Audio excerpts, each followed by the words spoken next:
ये जो हमारी देह है, ये जो हमारा शरीर है, देव मंदिर है।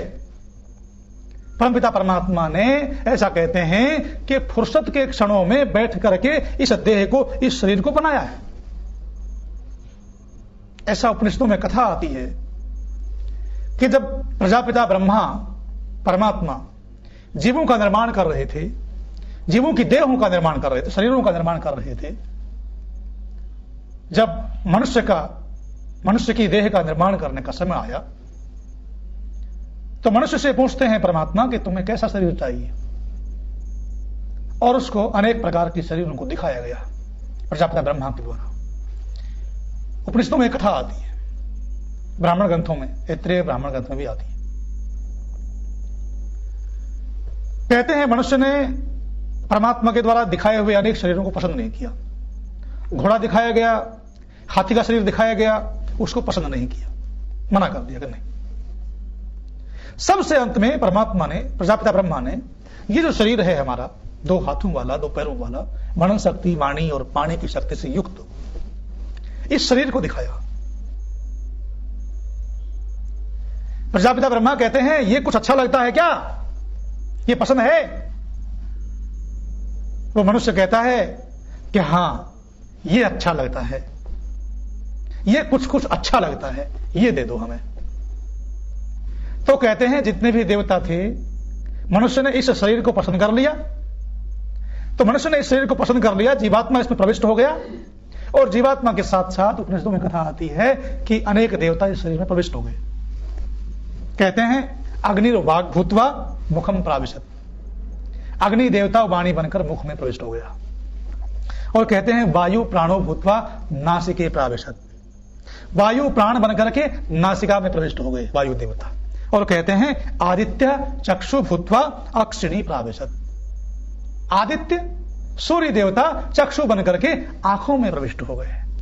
और कहते हैं दिशा श्रोत्रम भूत्वा कर्णौ प्राविशत, दिशाएं श्रोत्र बनकर के कानों में प्रविष्ट हो गई।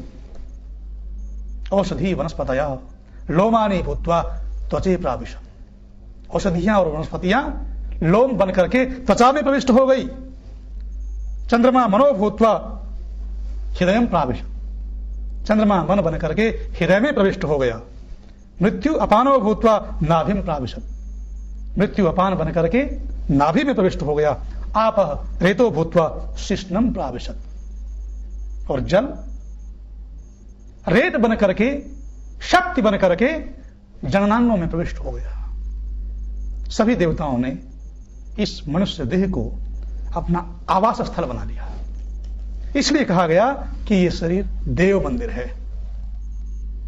ये जो देव मंदिर, ये शरीर जिसमें अनेक देवताओं का आवास है, हर इंद्रिय में किसी न किसी देवता ने प्रवेश किया हुआ है, ये जो मनुष्य को मिला है, क्योंकि ये देवताओं का मंदिर है, ये देवताओं की नौका है, इसे दैवी नौका भी वेदों में कहा गया है।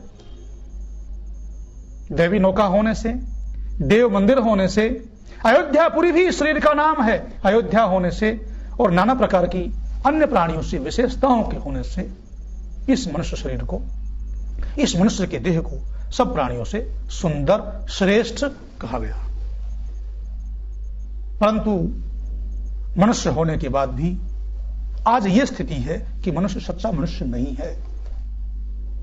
इसलिए सुख को पूरी तरह से प्राप्त नहीं कर पाता। उसका कारण यह है कि मनुष्य सच्चा मनुष्य नहीं है, क्योंकि सच्चा मनुष्य इसलिए नहीं है, उसने धर्म को अपने जीवन में ओतप्रोत नहीं कर रखा है। देव मंदिर होते हुए भी वो देवताओं की स्थिति को प्राप्त नहीं कर पा रहा है। कैसे प्राप्त करे देवताओं की स्थिति? मनुष्य कैसे मनुष्य बने? मनुष्य को मनुष्य बनाने की योजना वैदिक ऋषियों की योजना है। मनुष्य को मनुष्य बनाने की योजना वेद की योजना है। ऋग्वेद में 10वें मंडल में मंत्र आता है, तंतुम तन्वन रजसो भानुमन विहि ज्योतिष्मतः पथो रक्ष धिया कृतान अनुर्वणम वयत जोगुवामपो मनुर्भव जनया दैव्यम। यह मंत्र मनुष्य को मनुष्य बनाने की योजना प्रस्तुत कर रहा है। दुनिया की किसी भी योजनाओं में मनुष्य को मनुष्य बनाने की योजना नहीं है, जबकि दुनिया की सबसे सर्वश्रेष्ठ रचना है ब्रह्मांड की। इस मंत्र का मोटा मोटा अर्थ है, जैसे जुलाहा अपने वस्त्र को बुनता है, वैसे ही मनुष्यों तुम अपने जीवन रूपी वस्त्र को बुनते हुए आकाश के सूर्य का अनुसरण करो, बुद्धिमानों के बनाए हुए प्रकाशमान रास्तों की रक्षा करो, उपासकों के उलझन रहित कर्मों को आगे बढ़ाओ, मनुष्य बनो और दिव्य गुणयुक्त संतान का, समाज का निर्माण करो।